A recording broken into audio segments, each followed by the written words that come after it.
Kyle Bradshaw from Cruiser Customizing, Greg back from Tuckeraki with episode 6 of Wednesday with Greg. Now Greg, riding motorcycles for the last, say, 20 years, I've experienced a lot of growth as far as the motorcycle gear and the things that I've learned that can protect me from elements and weather and things of that nature. Back when I was in high school, summertime used to be my favorite time to ride. But since I've learned about these new articles, my favorite times to ride are the fall and the spring. Yeah, me too. You know, the new equipment we have, you can control your body temperature so much better. You can bring your body temperature up. Unfortunately, in the summer, we don't have the technology right now to bring it down to be comfortable. I mean, back in high school, when I was riding to and from school, I'd wear long johns, and then I'd be hot all day long. I'd stuff my jacket with newspaper to block the wind because I really didn't have a really good motorcycle jacket. It was all these little things that I was trying to do in order to moderate my body temperature so I could ride longer into the season. Yeah, I feel your pain. My wife and I were riding about 10 years ago on a tour. It was Labor Day, and we got snowed on. My hands were freezing. I was miserable. That day I decided something had to change. I didn't want to be miserable riding anymore. So I found out that the reason my hands got so cold is because my core got cold. My wife had an electric vest. She's a little smarter than me. So her hands didn't get cold. When your core gets cold, the capillaries, the blood is reduced to your hands, so your hands and feet get cold real quick. So all of this old school technology, using newspapers to stuff down your jacket to block the wind and to retain body heat, all of this stuff needs to get thrown by the wayside. With the invention of heated gear, Winter was one of the first companies, but First Gear now has Warm and Safe, and Tourmaster has their Synergy line.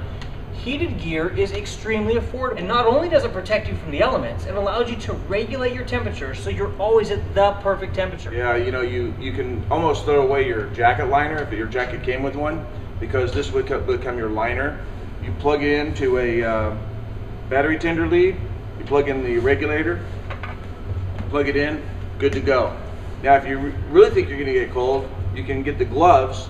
They plug in right here. When this isn't in use, it's put away, and you're good to go. When it comes to heated gear, there are lots of options. You've got gloves, the jacket liner, pant liner, socks. You've got just about every article of clothing covered when it comes to heating elements. Yeah, the amazing amount of cool things to make you comfortable. It's really neat because now when it gets cool out, you're excited about riding because you're not going to get cold.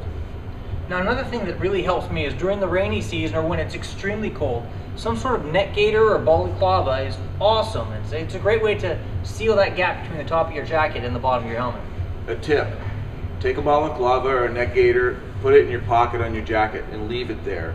Because when you leave it on your dresser at home, it's not going to do you any good.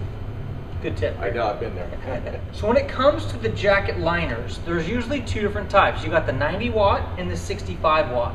What would be the differences, Greg? Why would we have two different jacket styles? Well, that's true with Warm and Safe. That's true. They do have two different wattages. And the reason is, if you have a rider and passenger, the passenger really doesn't need to have the full protection, the amount of heat, because they're cut off from the wind.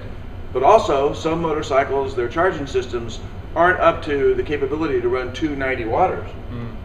If you had a dual sport bike, it might be a little sketchy with the 90 watter, but with 165 no sweat. Let's talk about controllers.